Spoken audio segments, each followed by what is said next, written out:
Hello, good morning. एक वेळ मुलांची शाळा बुडली तर चालेल, पण लहान बाळांच्यापाशी येणं काही थांबणार नाही. म्हणजे विराज ना रोज कृष्णापाशी आल्याशिवाय त्याला शाळेलाच जाऊ वाटत नाही. एक वेळ शाळा बुडली तरी चालेल, पण कृष्णाला खेळवूनच जाणार शाळेमध्ये.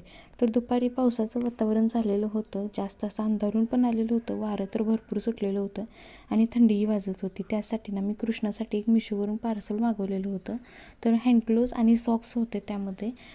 0 to 3 मंथ्सपर्यंतचं ते साईज होतं. तर तुम्हालाही मागवायचं असेल तर नक्की मला सांगा, किंवा DM असा मेसेज तुम्ही कमेंट बॉक्समध्ये लिहा, तर तुम्हाला लिंक भेटून जाईल.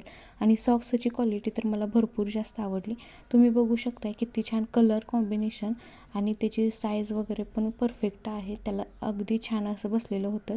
आणि दुसरा विषय की संध्याकाळीसुद्धा आम्हाला प्रत्येकजण खेळवायला येतं. कोण कधी येते आम्ही वाटच बघत असतो, कारण की आम्हालासुद्धा ऐकून घ्यायला आणि खेळवायलासुद्धा खूप आवडतं. तर आजी होती, आजी आलेली होती. वेळात वेळ काढून सगळेजण येतात आम्हाला खेळवण्यासाठी.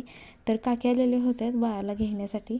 तर त्या येऊन गेल्यानंतर ना मम्मी लागलेली माझ्या डोक्याला तेल लावून द्यायला, छान असा मसाज करून दिला. तर चला, आजचा व्हिडिओ मी इथंच एंड करते. तुम्हाला व्हिडिओ आवडला असेल तर लाईक करा, शेअर करा.